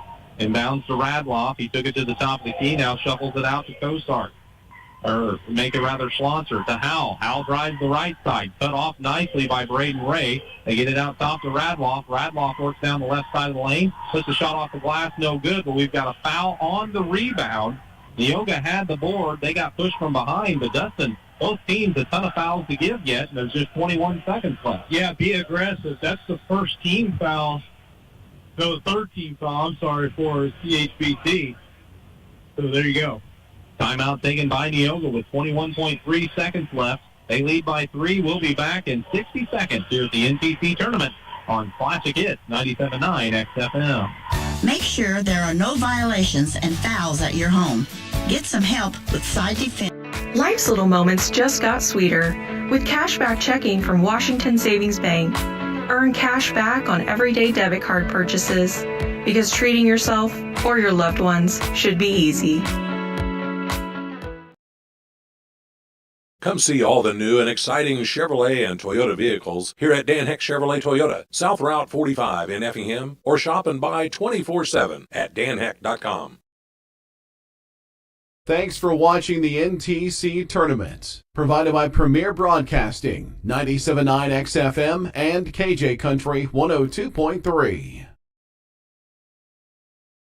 It's NTC Tourney Week, and Tingley Insurance in downtown Effingham wishes players fast breaks, jump shots, and lots of rebounds. Tingley Insurance, a proud supporter of high school basketball. It's in Effingham at 342-3637. Brady Harmon back in for Neoga. The offense-defense switch. He is able to trigger the inbound to Landon Titus. Titus was fouled as he caught the ball on the floor. That only took about 2 seconds or a little less. There's 19.9 on the clock now. August Cosart got the hack, his second foul, CHBC's fourth team foul. So now Neoga in the bonus with just here under 20 seconds left. And again, Harmon will have to inbounds from the sideline. They go to Titus and backcourt. Cosart's there, but they're waiting to foul, seeing if they can get Neoga in a bad spot. Now they pass it off to Hackman. Hackman crossing. The lane of CHBC is fouled with 12.6 seconds left.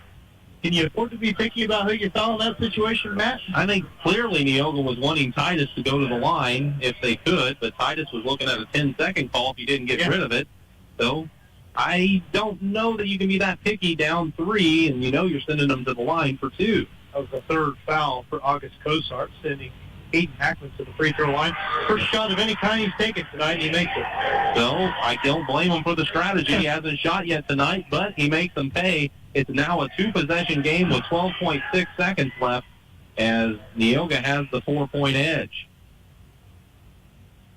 So free throw on the way. It's good. He buried that one. Caden Hackman hits 2 huge free throws. And now the sophomore will check out as Gavin Ray comes in to replace him. Young also back on the court for Harmon. Young's got 3 common fouls to give. They can be very aggressive. Just don't foul a shooter. And Schlosser catches it on the left side, drives to the basket. The shot's good as he was fouled. Man, I said don't foul a shooter. And he got all the way to the basket with 8.3 seconds left. Credit CHBC for breaking the man-to-man pressure in a hurry. And Schlosser earning a trip to the line. But, yeah, it's a 3-point game with 8.3. The free throw is on the way. It's good. Schlosser connects. He has 8. And we'll have a timeout in a 2-point game. It's a full timeout, but we're going to take a 30-second break. It's Neoga 31, CHBC 29, here on Classic Hits 97.9 XFM. Whether you're in the market to purchase a new or pre-owned vehicle, Northside Ford on North Color Drive in Effingham will find a vehicle that works for you. Check out Northside Ford's selection of cars, trucks, and SUVs today. Tom Henderson State Farm Insurance helps people manage the risk of everyday life, recover from the unexpected, and help you realize your dreams. Contact Tom Henderson today. Hi, this is Kathy from Barlow Lock and Security. Secure your home or business with a customized system from us. Good luck, area teams in the tournament.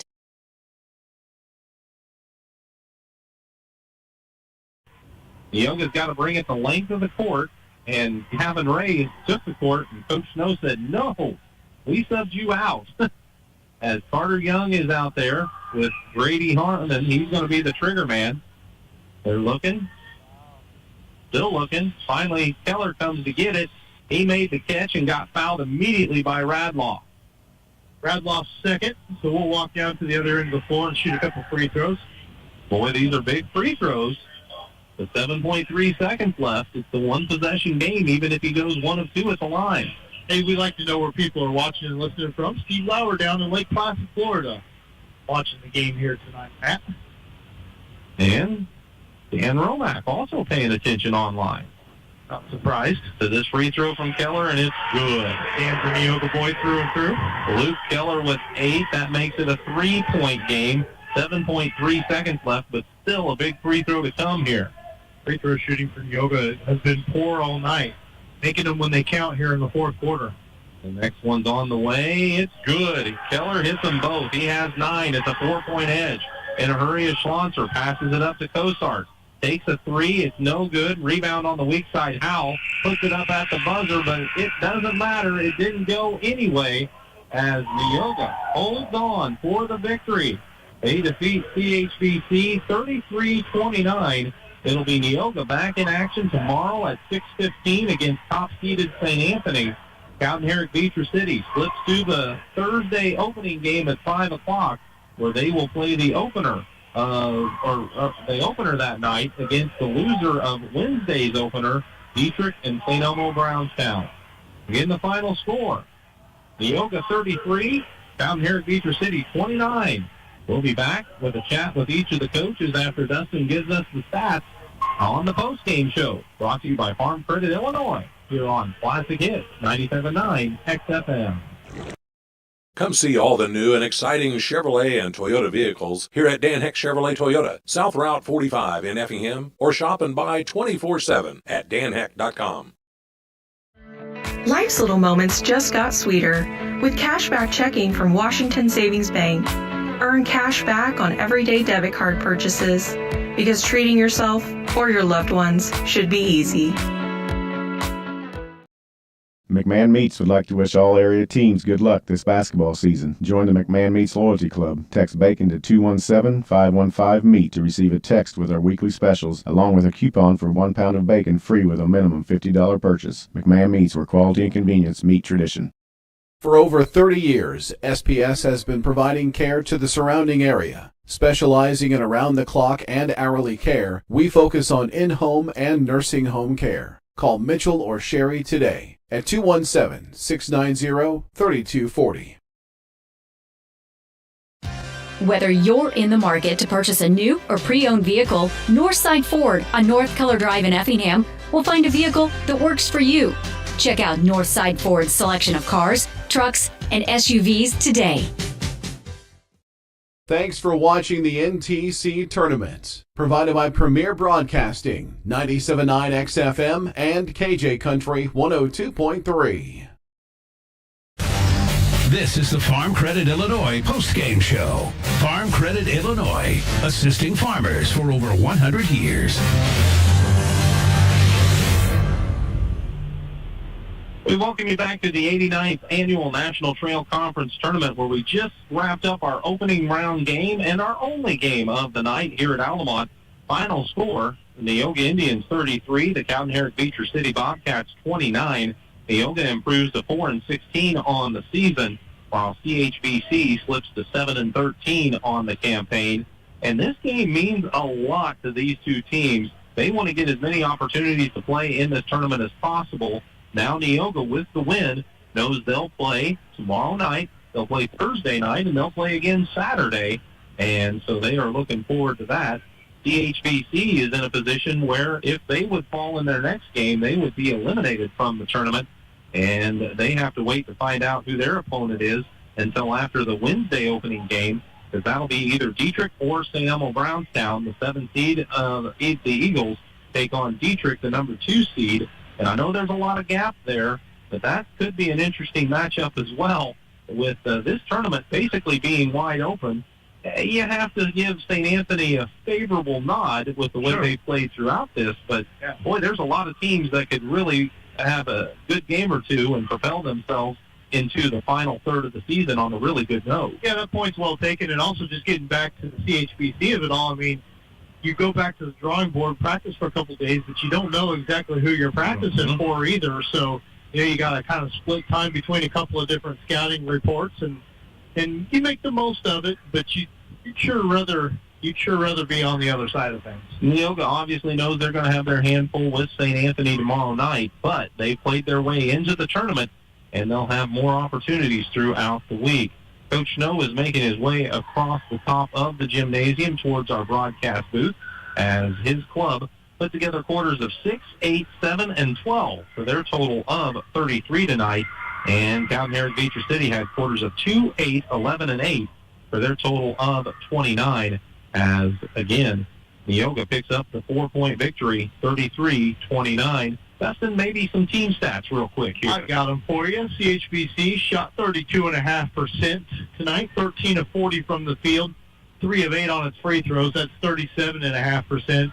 Never did make a three-pointer, missed all 8 that they took. For Neoga, 12 of 39 from the field, 30.7%. Neoga just 5 of 10, 50% at the free throw line, but in the fourth quarter, Indians hit 5 out of 6. So that certainly was big as they were able to hang on for the win.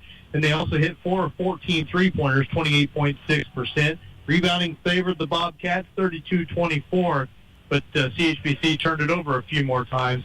They had 11 to Neoga's 8. So those are your team numbers. We'll get you some individual stats momentarily. And thank you very much, Dustin, and thanks to Coach Snow for making his way up to the booth after the ball game. And, Coach, first and foremost, congratulations on a win. Thank you. Thank you. We'll take them however we can get them. And it was a hard-fought win tonight against CHBC, and I know the score was low-scoring, and I know there's some shots both teams wishes they would have capitalized on.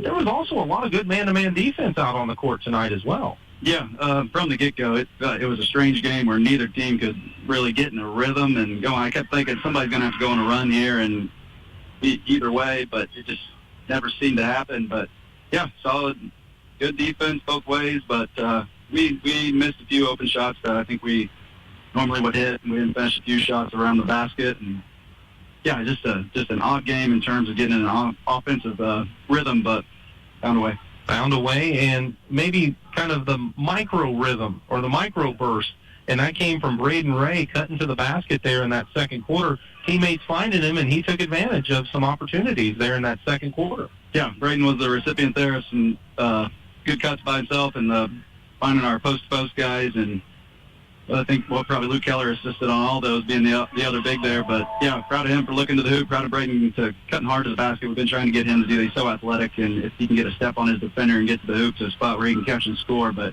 yeah, that was probably the best run we had offensively there, where we strung together a couple good possessions. And you mentioned Luke Keller making those passes, and then, boy, he came up. Free throws were a bugaboo for both teams tonight for a while, but Keller hit a couple of crucial ones late that secured the game. Yeah, Luke's been good at the line for us this year. We'd like him to get to the free throw line a little bit more, but now when he went to the line there late, he's got a nice shot, a good soft touch around the rim, and felt confident with him going there. But yeah, free throws were a struggle across the way, but glad we made them when we had to at the end. And another player who stepped up and made it when you had to have it was Caden Hackman. The only shots he took tonight were those 2 free throws with about 12 seconds left, and boy, crucial, and he made them. Yeah, no, we went a little offense defense there with Hackman and Harmon for the Ray brothers. Ray brothers, they're our strength, rebounders defensively, and Hackman's been a great shooter for us all year. Struggled tonight to get open. Sure, that was by design on their end, but yeah, him going to the line, he's confident. He not too much bothers him. He'll go up there with full confidence. You mentioned the Ray brothers there. Gavin coming off the bench tonight, providing the spark and the energy in the second half. And he scored 3 points, one of them off a nice drive to the basket, and created some on the defensive end, just kind of like Carter Young did as well, getting knockaways and diving for loose balls, and those all add up. Yeah, no, that was huge. Gavin and Carter coming in, they make stuff happen. They get to the basket. Gavin's rebounded so well for us these past couple weeks. He's really been a great for us coming off the bench. He plays so hard, and he's athletic and strong. And, yeah, when he gets out there, it kind of turns up the pace a little bit. And I thought Carter did a good job of getting to the hoop tonight and the way he defended. Landon Titus can be a focus on a lot of defense, especially beyond the arc.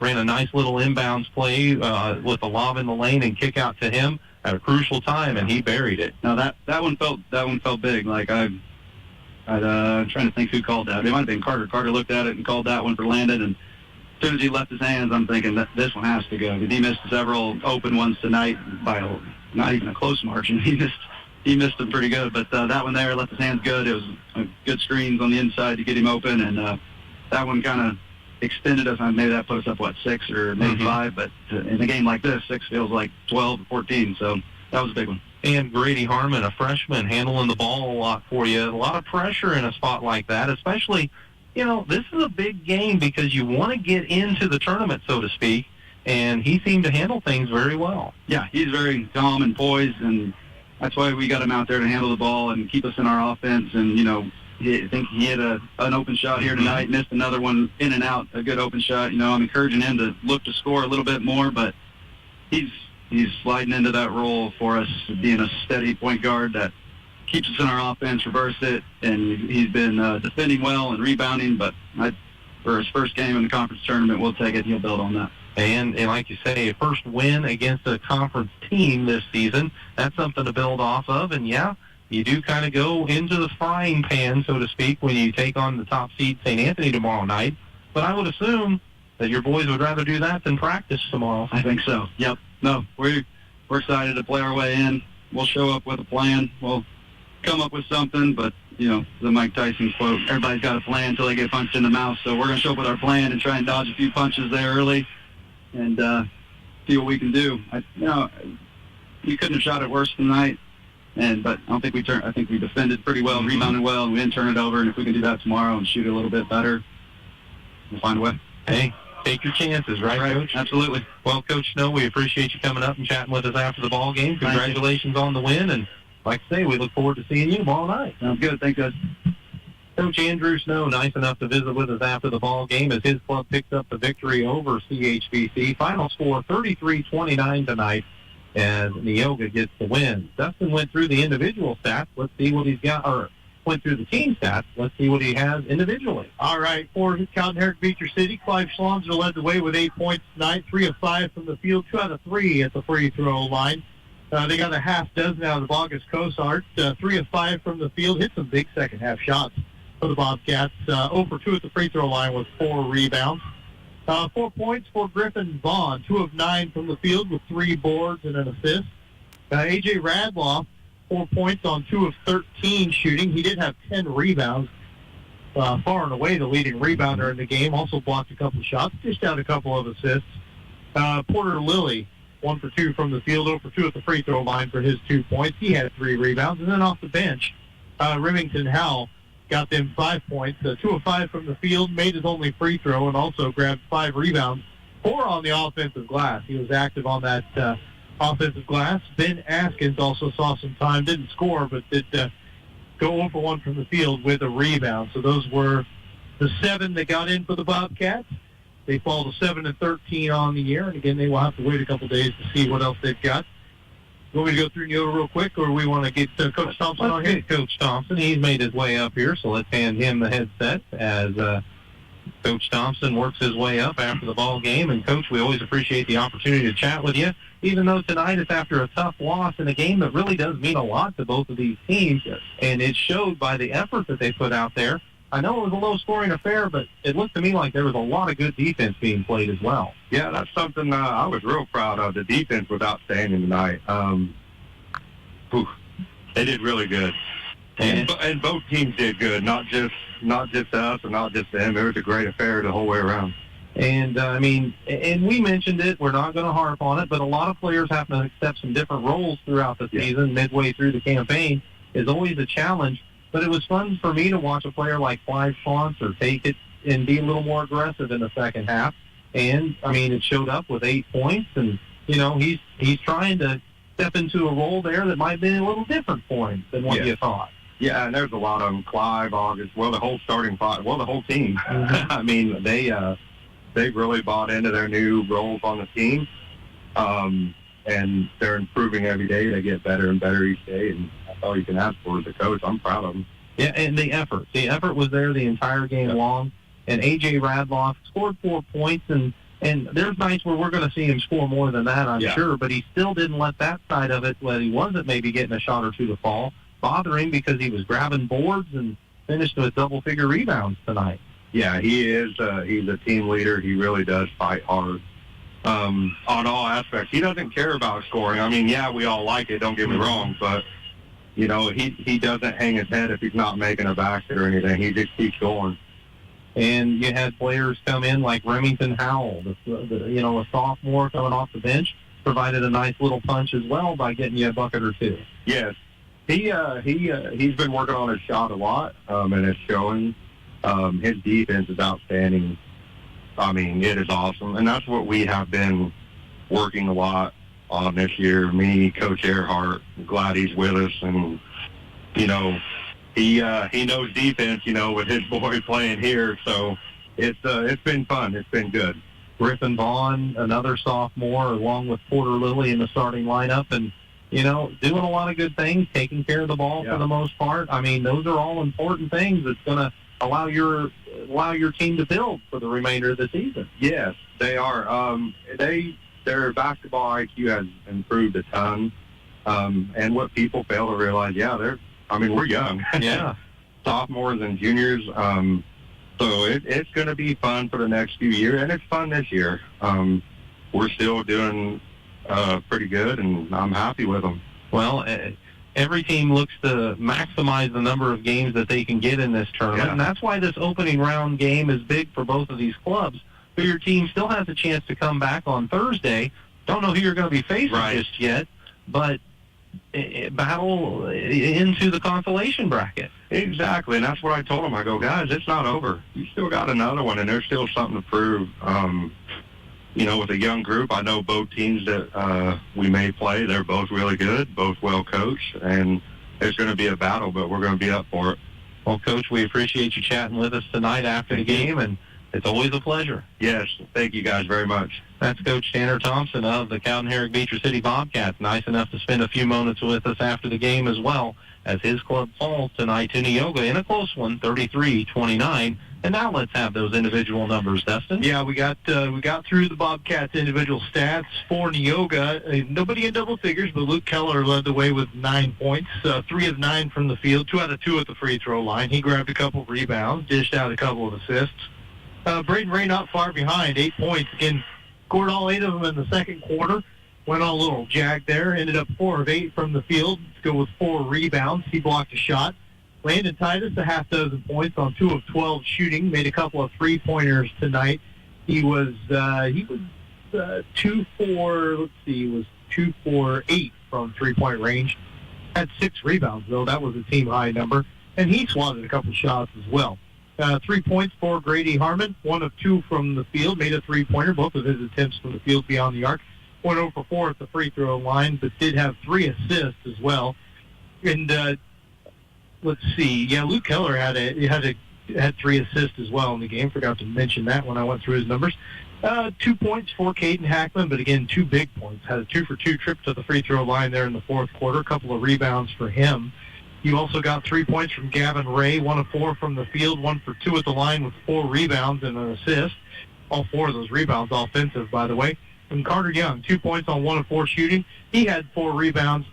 And he was a kid who did some pretty good things defensively as well. Got his hands on some basketballs, disrupted some things, stuff that doesn't necessarily show up in the stat sheet, but did a good job with that. And really all the Neoga players were pretty good with that. Sometimes getting beat off the dribble, but able to recover and knock the ball loose. And in a game this close, Matt, in a game this low scoring, you know, every one of those things matters an awful lot. And Neoga was the winner tonight, 33-29. They had quarters of 6, 8, 7, and 12, while CHBC put together quarters of 2, 8, 11, and 8. So Neoga improves to 4 and 16, and they get to play St. Anthony for the second time this year. They just played not too awful long ago, but it's going to be the number 1 seed versus the number 8 tomorrow night. We'll just have to see how it goes. That'll open up play tomorrow night, as Dustin mentioned, followed by North Clay, Windsor, Sioux Straws, and if memory serves, they played to a 4-point game just about a week and a half ago or something like that. As my dates kind of start to run together this time of year a little bit, but I'm looking forward to a good one in that final as well tomorrow night. And then Wednesday's games are Dietrich and St. Elmo Brownstown. Loser of that will play Cowden at Beecher City at 5 o'clock on Thursday. And then the final game Wednesday in the quarterfinal matchups is Altamont, the 3 seed, taking on South Central, the 6 seed. Lots of good potential on that schedule moving forward. Absolutely. Gail's been doing a great job back at the studios. She's got a score or two on this early Monday night, Gail. Well, I ended up with one lonely score on the girls' side of things. Altamont defeated Ramsey by a score of 48-26. All right. Thank you very much, Gail. Yeah, being an early start for us, that's understandable. We'll have a few more scores on the sports show tomorrow morning. And again, thanks for listening. Thanks for watching our YouTube channel, available throughout the entire week with the live streaming. Thanks to Caleb and Liz for helping make that possible, as it's going to be a fun week at the 89th Annual National Trail Conference Tournament. Always is. Nice to get kind of that, you get kind of that soft start here, right? Like, we get to ease into it with one game tonight. This is the last night this week. We'll only be here for one game. But business will pick up, and there's going to be some good action out there on the floor. And a tight one here to open things up as we wrap things up from night one. Neoga 33, CHBC 29. For Liz and Caleb, and for Gail back at the studios, for Dustin White, I'm Matt Robinson. Thanks for joining us for NTC action tonight on 97.9 XF.